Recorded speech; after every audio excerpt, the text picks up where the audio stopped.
So it's time for a December update on the ENIAC 40. We've had quite a bit of new members joining the group and looking at the printer and getting ideas maybe for other printers and coming off the heels of ERF 2019.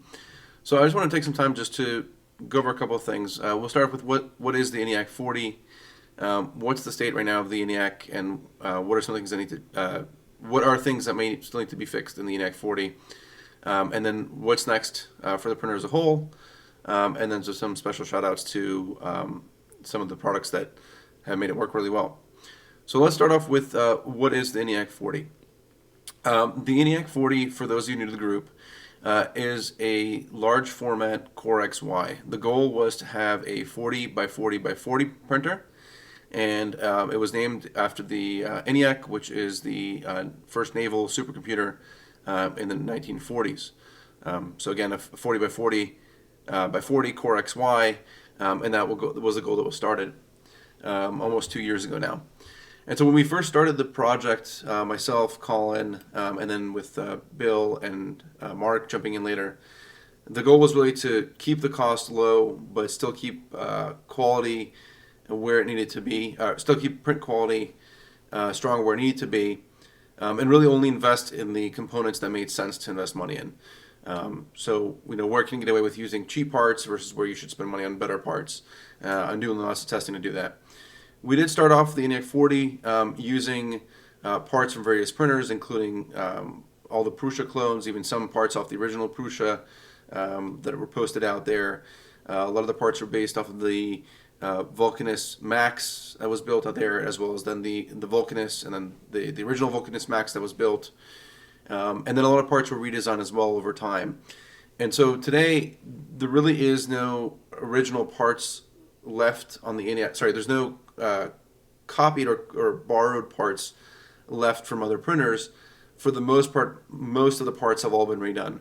I think things like maybe the motor mounts are still left over from the original Vulcanus Max, but for the most part, by and large, a lot of the printer has been redesigned and the components. And the biggest final kind of upgrade that was done to the printer was the recent replacement of the X motion system and replacing the two 10mm rods that were originally used and replacing those with a single 2020 held with the Exo slide being utilized as a carriage. That really, I think, took the printer to a whole other level. The fact that you have now the Exo slide allows you to choose any sort of mounts that you want, and having the Exo slide there allows that the whole carriage really to be modular in design, right? So if you don't like the fan, really easy to just swap out the fan and change that out. I've done that a couple times. If you don't want to use the BMG and the Mosquito and you want to use an E3D instead, super easy to change that out as well, and then tweak the fan accordingly as you need.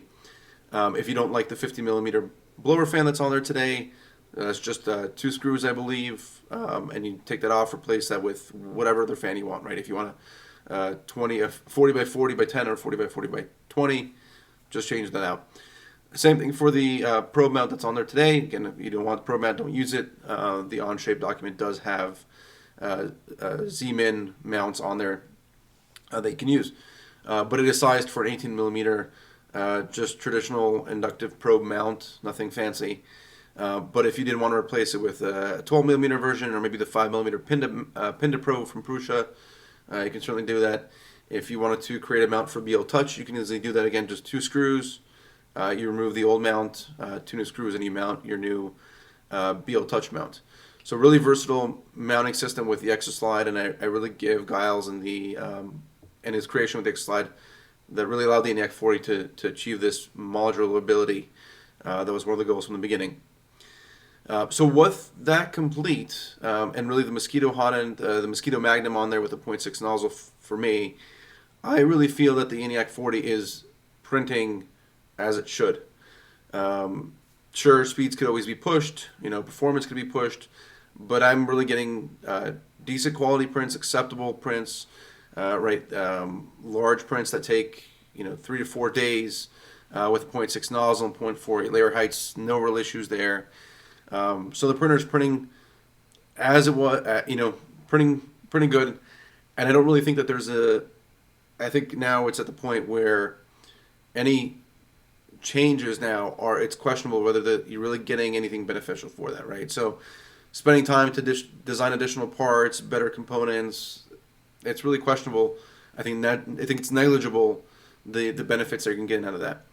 I do think that there is one area that I do want to improve on, and that's really the 4 millimeter. I don't remember the exact size, but it's currently the 4 millimeter smooth idler pulleys, idler pulley bearings that are on there. These are not the toothed pulleys that are on the X and Y motors. These are the idler pulleys that really the belt just wraps around that idler pulley.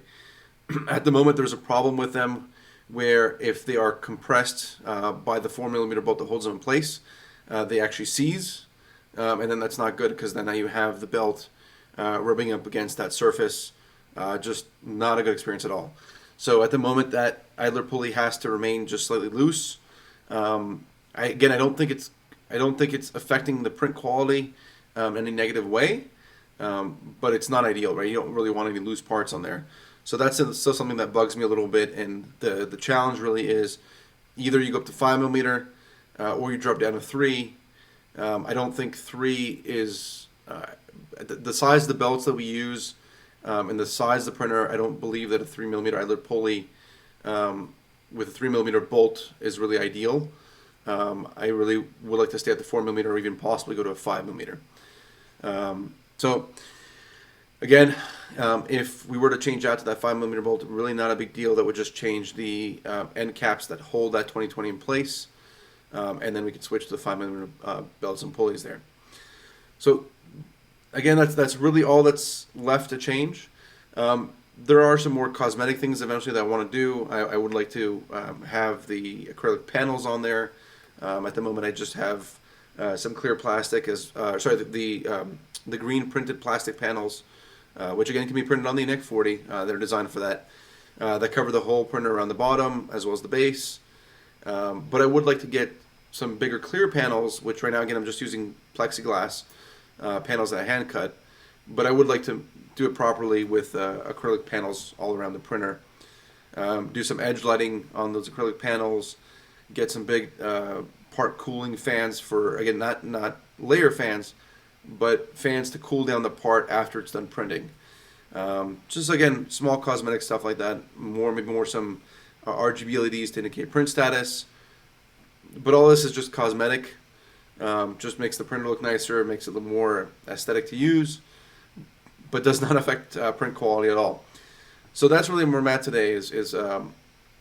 I think the ENIAC 40 is complete. I think it's a great printer if you're trying to build a 40 by 40 by 40 Core XY and you want to stay under that $600 to $1,000.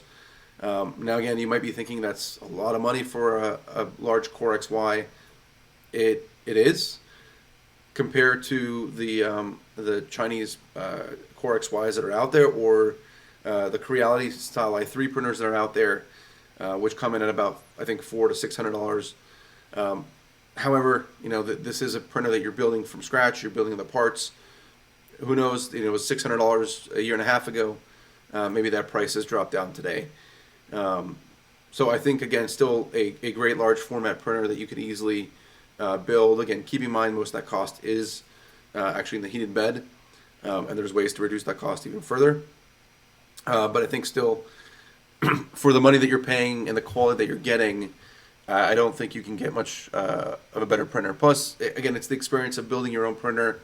And Bill and Mark, credit to them for the documentation and the build guides. I think does a really good job of taking you through that build, and Colin for putting together the videos that he's done, and myself, the videos that I've put together, to really help you understand Onshape, understand both the Repetier firmware that used to be on the printer, and the Clipper firmware that now runs on the printer, and understand all the features of the firmware, specifically as they relate to the ENIAC 40, and why those features are used, and why they're configured the ways that they are. So I think, again, if you're learning and you want to build a printer from scratch, from the very beginning, I think we as a group have done a really good job putting a lot of the information out there. I think it's fairly complete, and allows you to go all the way from understanding CAD modeling and Onshape to actually building the printer and your first prints with, again, models all the way through the final slicing profiles, really to help you throughout the whole process. So I think that's where the ENIAC 40 is today. And again, I think really kudos out to Giles and the Exoslide for helping kind of putting the wrapping touch on the ENIAC 40 with that Exoslide. And so this comes to really what's next for the ENIAC as a whole, right? Will there be another ENIAC printer? Will there be another ENIAC 40? I don't think that there will be an ENIAC 40 version 2, right? I think maybe there'll be small iteration changes over time, but there may be another ENIAC printer. So I'll leave that at that, little teaser there. And hopefully that gives an update for December, for everybody to know where the ENIAC printer is at and where we're going next, and what's coming next for the ENIAC. Really excited to have all the new members in the group, and please ask and post any questions. Thank you.